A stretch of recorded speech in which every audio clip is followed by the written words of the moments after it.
This video is sponsored by DC Universe Online. Last year, I made a video going over some of Marvel Rivals' worst comic book costume adaptations and the general problems the game has when it comes to adapting designs from the comics.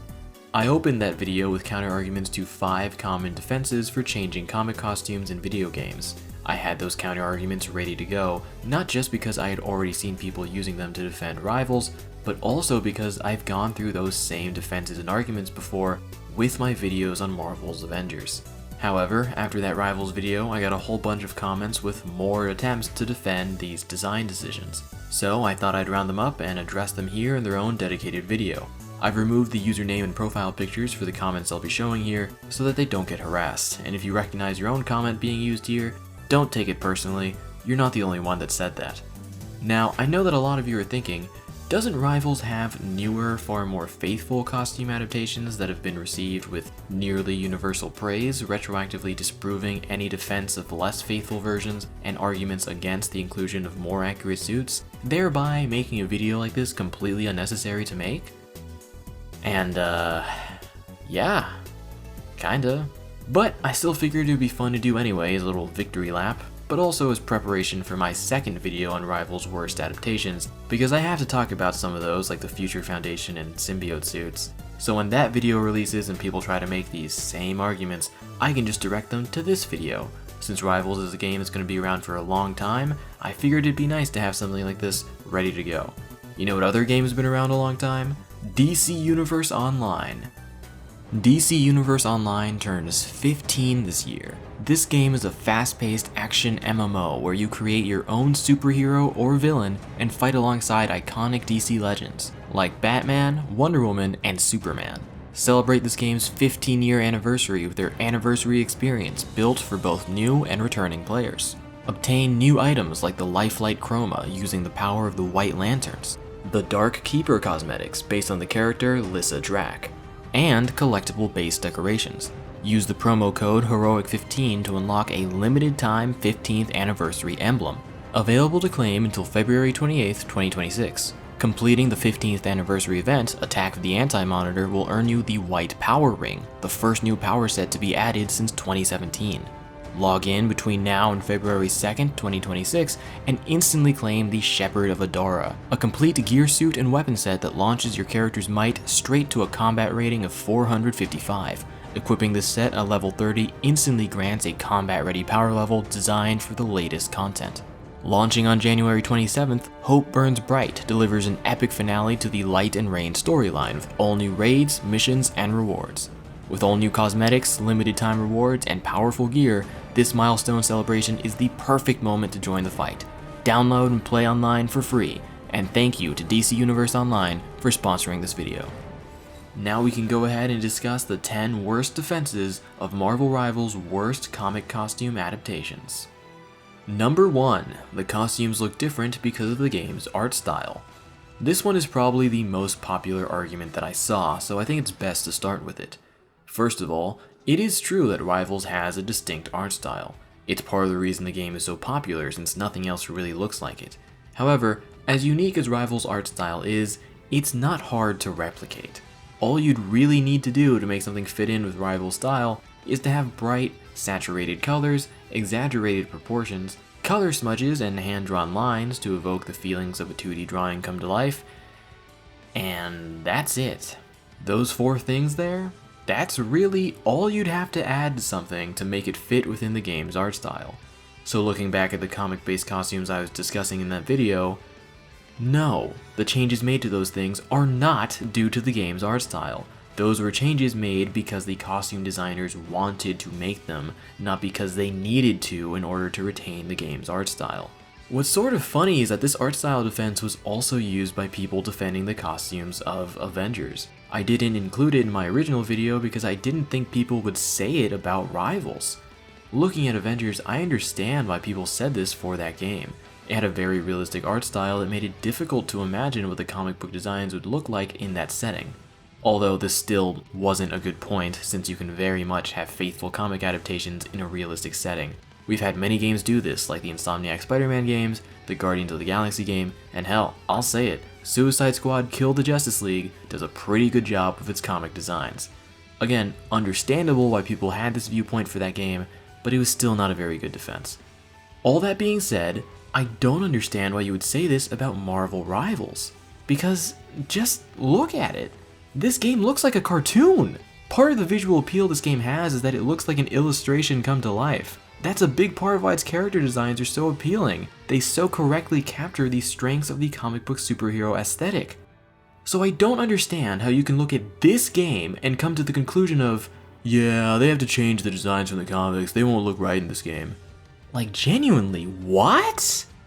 The more recent comic adaptations they've been adding that are way more faithful to the source material further prove this, but this argument was never good to begin with.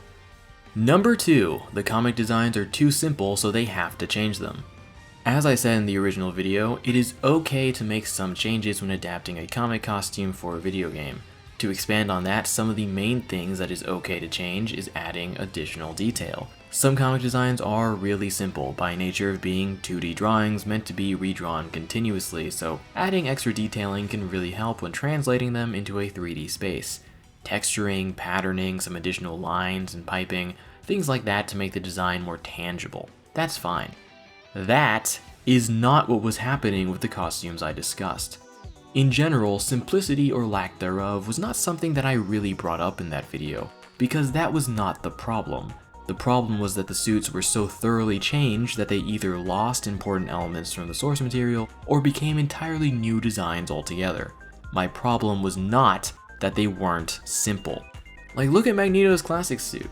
I didn't complain about the additional lining on his bodysuit, I complained about his chest circles being turned into spikes, the addition of unnecessary shoulder pads, distracting white elements, and that they changed the design of his helmet.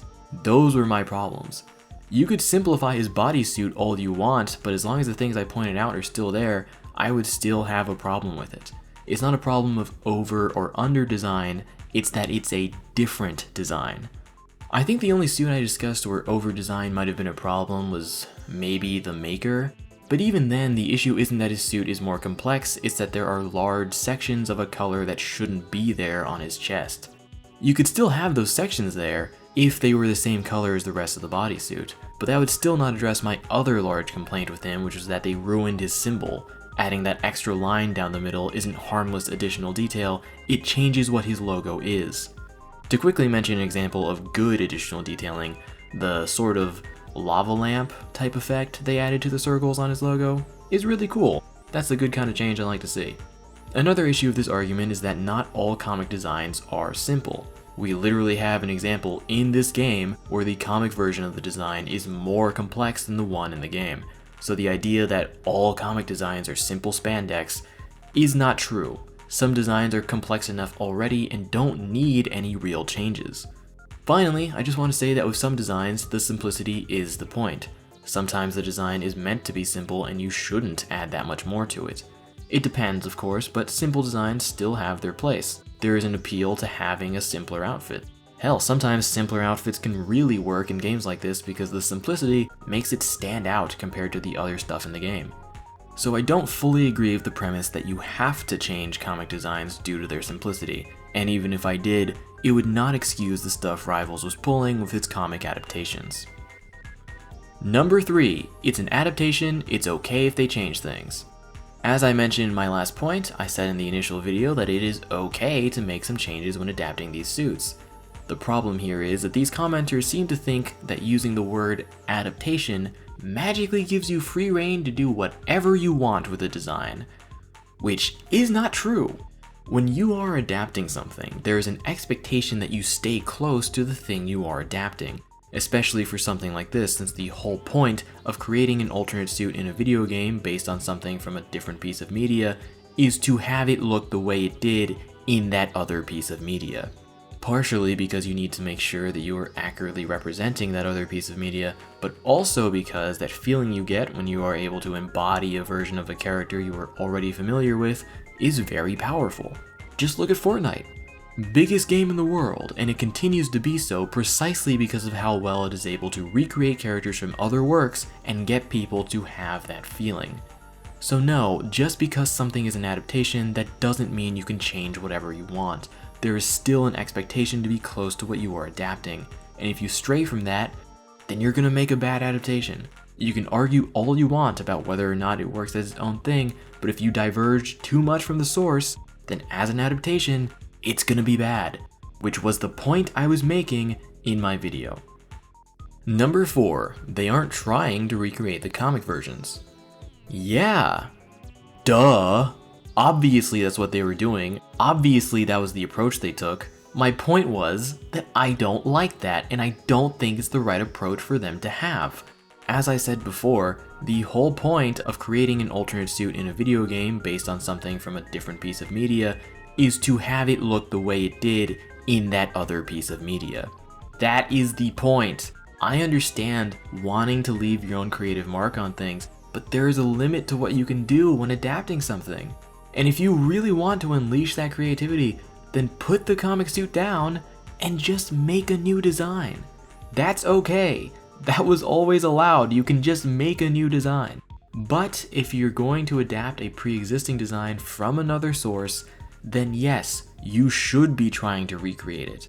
Otherwise, why even bother adapting that design to begin with?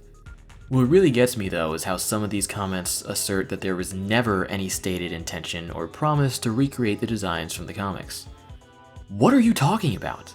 Yes, there is. It's right there. See that bit where the game explicitly says what comic they're adapting? The very acknowledgement that you're adapting something creates an expectation that what you're making is going to be close to that source, especially when you directly cite what you are adapting.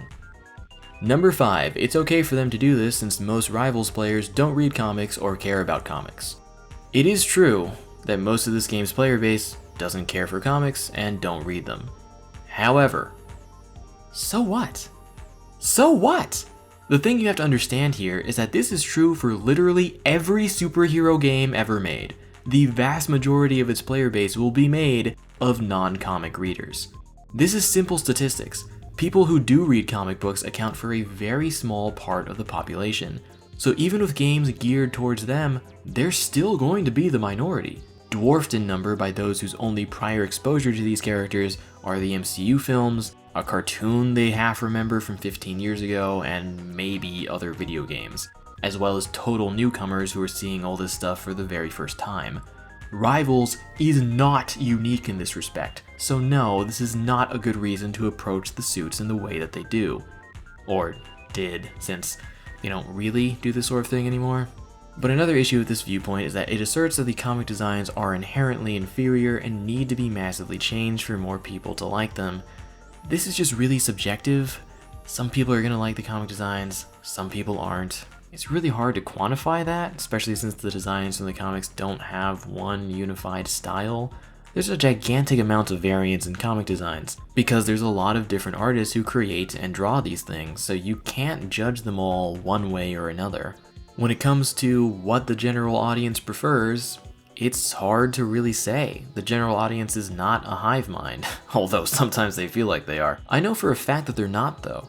I've had people who aren't comic readers admit in my comments that they like the comic versions of the designs more after seeing them in my video. And once again, Rival's more recent comic suits have been received really well. So this idea that comic designs have to be dramatically changed to appeal to those who don't care for them is not true at all. Number 6, characters have to keep recognizable traits and sizes in their alternate costumes. This was said primarily for Magneto's classic outfit and Namor's Savage Submariner.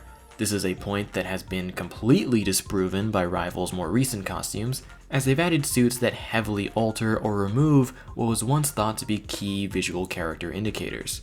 The most clear examples of this are Doctor Strange and Adam Warlock, two characters who previously had capes in all of their outfits, until they recently got new outfits that didn't have capes, completely changing the characters' silhouettes and making it clear that keeping visual consistency for characters is not a high priority for these developers. But even before that happened, it's still pretty clear that this stuff for Namor and Magneto was not necessary. Starting with Magneto, people said that he needed the shoulder pads on his classic suit because he had shoulder pads on his default and they needed to keep that size consistent. Which I don't believe at all, because Magneto is gigantic in this game. Have you seen how jacked this guy is? He does not need those shoulder pads to be bigger. His shoulders are already huge. Of course, this has been proven more recently since he's gotten outfits without shoulder pads, and everything has been fine. And then with Namor, people said he needed that one shoulder pad on his Savage Submariner skin to match the asymmetrical design of his default, completely ignoring his MCU outfit that was in the game before this suit and doesn't have any shoulder pads at all. While I will admit that maybe this was something the developers did care about earlier in the game's production, I think they've made it clear now that they don't care that much about keeping the character's shape, size, or silhouette consistent with their alternate costumes, making this a pretty poor reason to change the designs from the comic books. Number 7. Costumes can't be primarily black due to visibility concerns. This was something primarily said in response to Venom's lingering imprint costume and Mr. Fantastic's The Maker outfit. The idea here being that these suits were given extra color since this is a PvP game, and darker outfits would make it harder for opponents to see them, giving the user a competitive advantage, the common example brought up to support this claim being this skin from Call of Duty. So let me put this skin right here, and then show you my proposed mock-ups for Lingering Imprint and The Maker. Do you see the difference between these two skins and the COD one? Do I really have to explain this any further? I will explain further to eliminate any doubts, but I really shouldn't have to.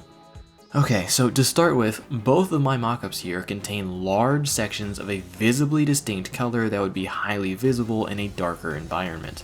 Venom has the gigantic white spider logo that stretches across his chest and thighs, and the Maker has a giant silver helmet with blue on it and giant glowing blue circles on his chest. That should be enough, but don't worry, I'll keep going. Part of what makes a dark skin like this work in shooters like COD is that you can crouch, making your character even smaller and harder to see when you're hiding in a dark corner. You cannot crouch in Rivals. You cannot make yourself smaller in Rivals. And even if you could, it wouldn't help Venom at all since he's 8 feet tall and as wide as a house. It doesn't matter what he's wearing or how he's standing, you're going to be able to see him. Another factor to consider with other shooters like COD is that you can have very effective long-range weapons, making it even easier to camp in a dark little corner since you can pick people off from a distance. This is not something you can do in Rivals with Venom and Mr. Fantastic. Their longest range attacks are still pretty close range, so at the range in which these two are effective, you're going to be able to see them clearly. Another fault in this argument is that there are other skins in the game that are primarily black and have not caused visibility complaints. Spider-Man's black suit is basically what I asked for color-wise with the Lingering Imprint costume. Spider-Man's also way smaller than Venom, being smaller than most of the male cast, and yet I have never seen anyone complain that he's too hard to see in that suit. To be fair, that outfit was added after the video's release, but there was already a primarily black outfit in the game that disproved this. Which one, you ask? Oh, I don't know, I think it was Venom's default costume? His default costume that is primarily black? And I just know someone's gonna say, oh, but he has a little bit of red in his mouth. Like, dude, that doesn't matter. I've never seen anyone say, oh, I couldn't see Venom in my match until I saw his mouth. The white spider logo and his size are more than enough for him to be visible. And finally, on top of all of that, there is another feature in this game that will ensure that you see your enemies no matter what. In Rivals, the enemy team has a red outline around them to show that they are the enemy team. This outline also makes it way easier to see your opponents, so no matter how far they are or what corner they're trying to hide in, you're going to be able to see them because of this outline. And before anyone says, no, this is not a replay exclusive thing. This is in your matches. You can see it yourself by going into the practice range and seeing that all the enemies there have a red outline. And if you think red is still too hard to see, then no worries. You can change the outline to nearly any color you want. So no, lack of visibility was not at all the reason why these skins were changed. Number 8. The costumes were changed to not pay comic artists. This is a complete lie. I'm not a legal expert, so I don't know the specifics of it, but the way it seems to work is that Marvel owns the stuff comic creators make, can do whatever they want with it, and don't have to pay them for it. Marvel's pretty famous for not paying its comic creators when using their work in other media, which is part of why it's important that their work be properly cited, because if they're not going to pay these people, they can at least credit their work correctly. Probably the most high-profile example of this came recently when Miles Morales' co-creator Sarah Pichelli had an interview where she disclosed that Marvel has paid her a grand total of $0 for Miles' appearances in video games and animation, even though she is the artist who designed him and his costume. There's a billion other examples you could find for this, but the point is that video games like this would not have to change the design of a costume to avoid paying the original artist. They could literally copy and paste the thing into the game and still not pay them. One commenter in particular brought up how the movie Thor Love and Thunder rips imagery directly from the comic books, as if that somehow supports him in his argument, even though it literally contradicts it, as that original artist was definitely not compensated for his work being used in that movie. What really gets me about this argument is the very obvious oversight it has, because if this argument was right, which again, it's not, but if this argument was right, then Rivals would have to pay the artist anyway. Rivals crediting the first appearance of the suit acknowledges that it's not entirely their work, so they'd have to pay the original creators. Number 9, the design is different because it's a different person's costume. This argument was used specifically for Punisher 2099 and Iron Fist's Agamotto skin. Let me counter with this. When has that ever mattered in these types of games? When has that ever mattered in these types of games? There have been plenty of superhero games before where characters have alternate skins taken from other characters and they're still expected to look mostly the same as when the other guy wore it. How many times has Spider-Man 2099 been an alternate suit for Spider-Man in a video game? A lot! Spider-Man 2099 is a different guy than Peter, but his suit is still more or less recreated as you'd expect it to be whenever he's an alternate skin for Peter. Hell, looking at just Spider-Man 2018, Peter has 7 suits taken from other people. Despite being costumes worn by entirely different people, they still look mostly the way they're supposed to in that game. Because that's the whole point of having the suit there in the first place. If it's not going to look the same way as it did before, why even bother having it? Another fault with this argument is that there are other costumes in Rivals that have just as many differences to the source material as these ones do, if not more, and those suits were worn by the same people in the comics, so I do not believe that this is the reason why Rivals changed these designs. Number 10, they will add more accurate versions of these outfits later. There's so many things wrong with this, I don't know where to start. Okay, I guess first thing is that even if this was true, it wouldn't negate that the outfits I discussed are still bad adaptations. The second thing is, this is most likely not true. I can't definitively say that they won't add more faithful versions later. It is possible because anything is possible, but it's not very likely. To start with, making 2 versions of the same suit is highly unusual in these sorts of games. Rivals technically did this with the 2 Scarlet Witch costumes I discussed in the original video, but that seems more like an actual mistake than what we're talking about here, especially since the second one is not labeled as being a comic costume. Generally speaking though, superhero games don't really do this. It just doesn't make much sense to create multiple versions of one suit when you could instead use those resources to create different suits. The only game I can think of that did this is Avengers. They did create better versions of comic suits they had already attempted, but you need to understand that they only did this because their initial attempts at comic suits were met with massive backlash, and even then, they only did this for a couple suits at the very end of that game's lifespan. So I don't think it's likely that Rivals will do something similar because they haven't really faced that much criticism for their comic suits, nor are they on death's door as a game and desperately in need of quick cash. I also want to address the attitude that some supporters of this point have, the attitude that devs are purposely withholding more comic accurate versions of the suits to make people pay more for them later. I would say that this idea is completely wrong. It's wrong because it assumes that developers see the original comic designs as something valuable, which very clearly is not true. The developers clearly don't see the original comic designs as valuable because if they did, they wouldn't have changed them so much in the first place when adapting them. And secondly, as we've already discussed, most of the people playing this game, as well as any superhero game, do not care about the comic books. The amount of people that do is very small, so there's not some massive army of people willing to spend untold amounts of money on more faithful suits. Finally, to really drive this point home, Have you noticed that most of the really faithful comic suits in Rivals have been handed out for free? Wolverine's patch outfit, Thor's 2007 suit, classic Captain America, Iron Spider, all free. Is this something a company would do if they saw these suits as being worth a lot of money? No. This is something a company does when they have very low faith in these suits and don't expect them to sell well.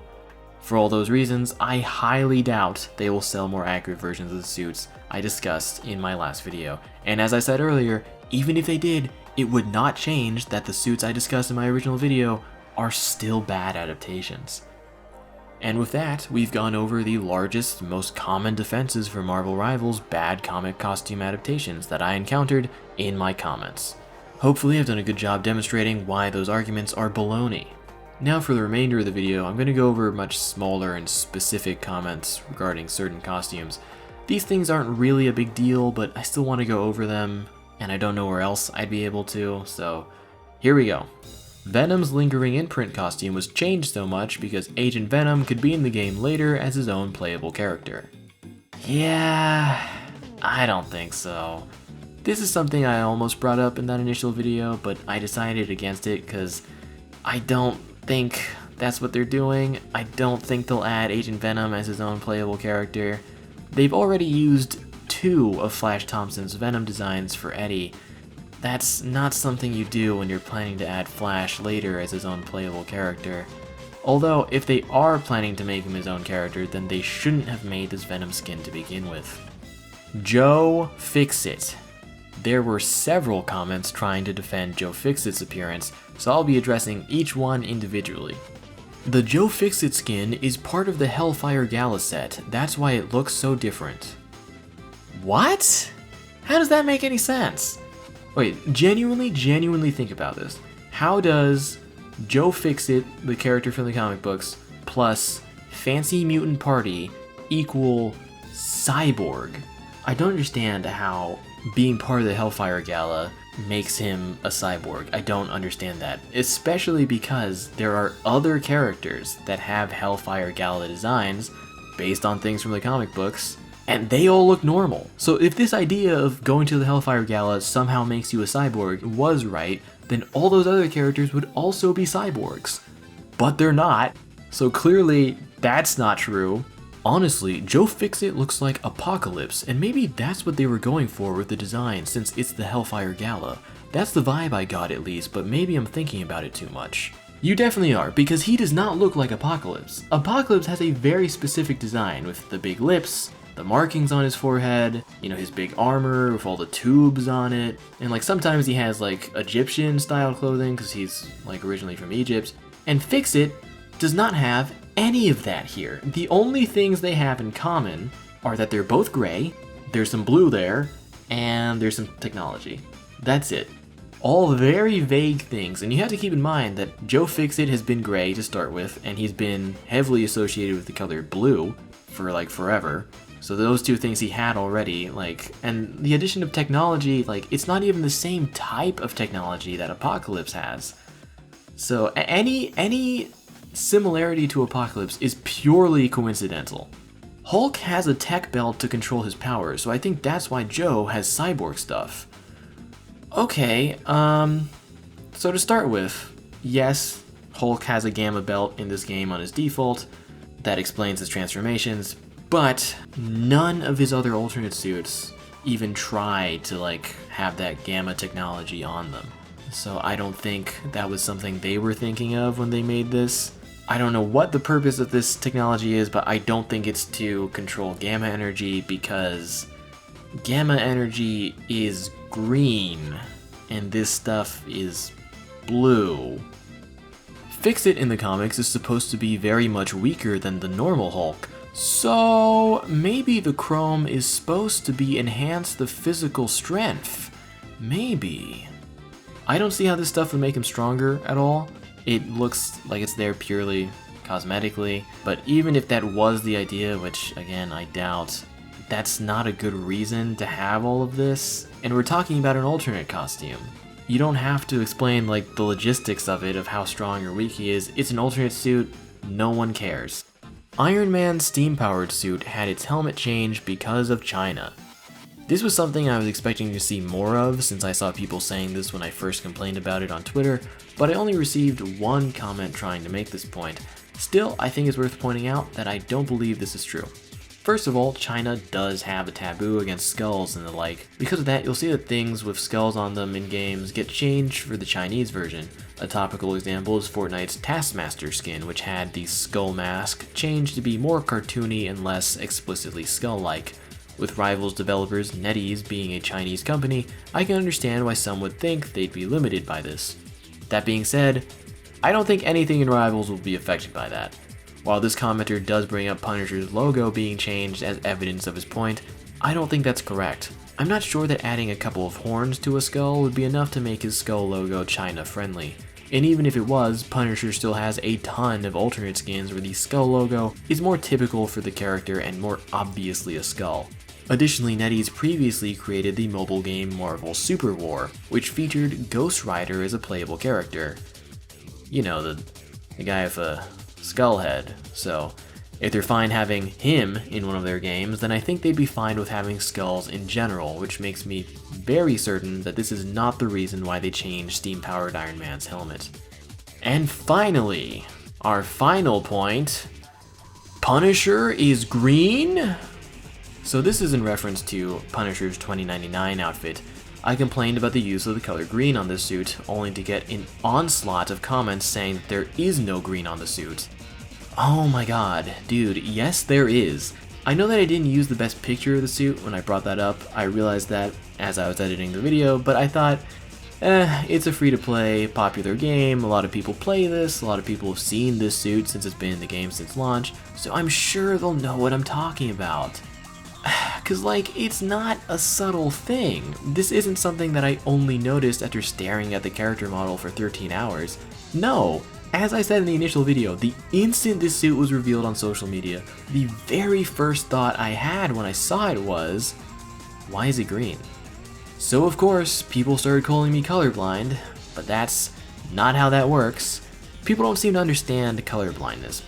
Being colorblind doesn't mean that you see random different colors. It means you see less colors than other people. So if I can tell the difference between two colors, and you can't, I'm not the one with the problem. If I can see a color there, and you don't see anything at all, I'm not the one with the problem. Essentially what's happening here is, you know those colorblind tests with the numbers in them? It's like I've got one of those and I say, hey, there's a number in here, and then I get a bunch of comments saying, no there's not, you must be colorblind. What's really funny is how I got some comments saying that now they see the green, which they hadn't noticed before. So, you're welcome. Now we've reached the end of the video for realsies. If you've made it this far, then thank you. I hope you liked it. I'm not exactly aching to do this sort of thing again, but still, let me know what you thought of it, whether or not I should do more of this sort of thing. Don't forget to like, comment, hype, subscribe, ring the bell, tell a friend, and I will see you next time.